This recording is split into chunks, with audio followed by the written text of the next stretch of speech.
Genesis chapter 6. In this chapter we will study how wicked the world had become. Noah, his wife Namath, their sons and their wives were the only ones on the ark during the flood. I'm going to read from verses 1 through 7. Now it came to pass when men began to multiply on the face of the earth, and daughters were born to them, that the sons of God saw the daughters of men, that they were beautiful, and they took wives for themselves of all whom they chose.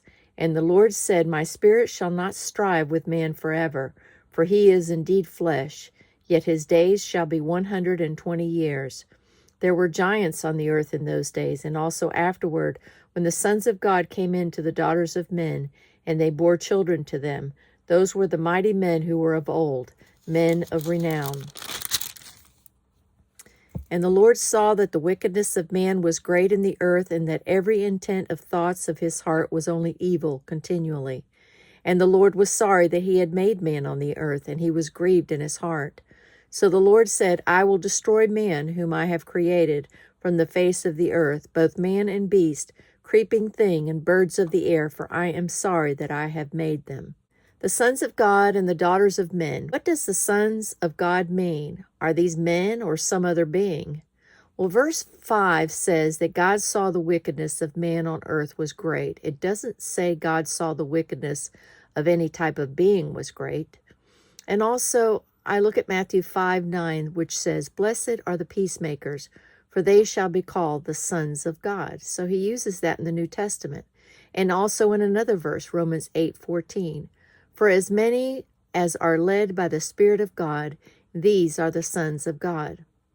In the family generations we studied in chapter 5, we see the line of Seth being the line of the faithful, which I believe are the sons of God. They were marrying the line of Cain from chapter 4, who rebelled against God.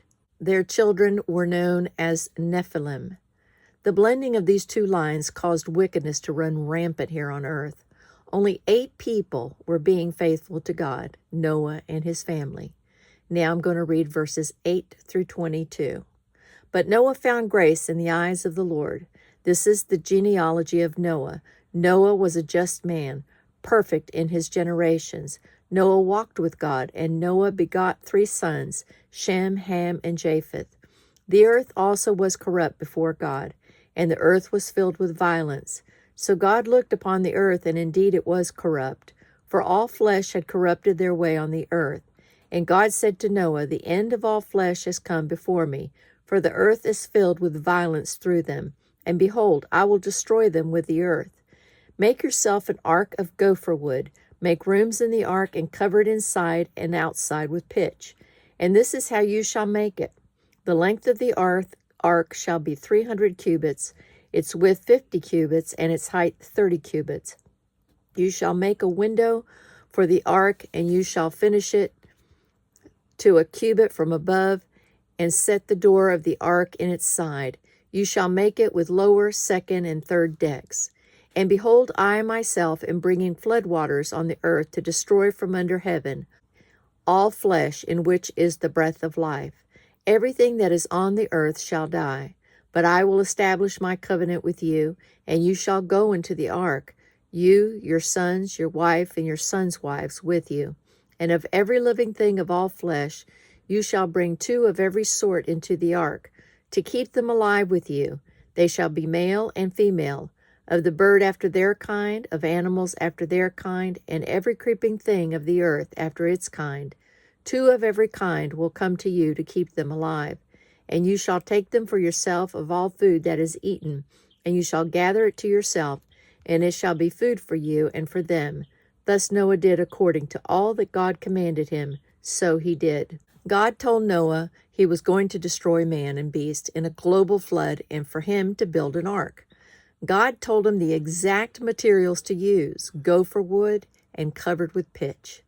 God also told Noah the exact dimensions that Noah would need to get his family and all the animals on this ark, a pair of every kind of animal. The ark needed to be 450 feet long, 75 feet wide, and 45 feet high. He was to make a roof for it and finish the ark within 18 inches of the top.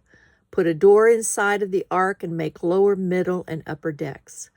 The ark was the equivalent of 500 to 550 box carts on a train. Noah was instructed to begin gathering food for his family and the animals to prepare, and Noah obeyed God. In the previous chapters, we have seen that obedience brings blessing and disobedience brings a cursed life. God was merciful to Noah and his family because of their faithfulness. The ark was God's plan for their salvation.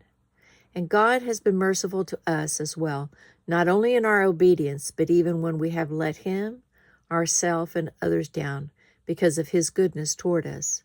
Romans 5:8 in the New Testament says, "But God commendeth His love toward us, in that while we were yet sinners, Christ died for us." This scripture tells us that just as God provided for Noah and his family to be rescued then, God has continued to provide a way of salvation for us today.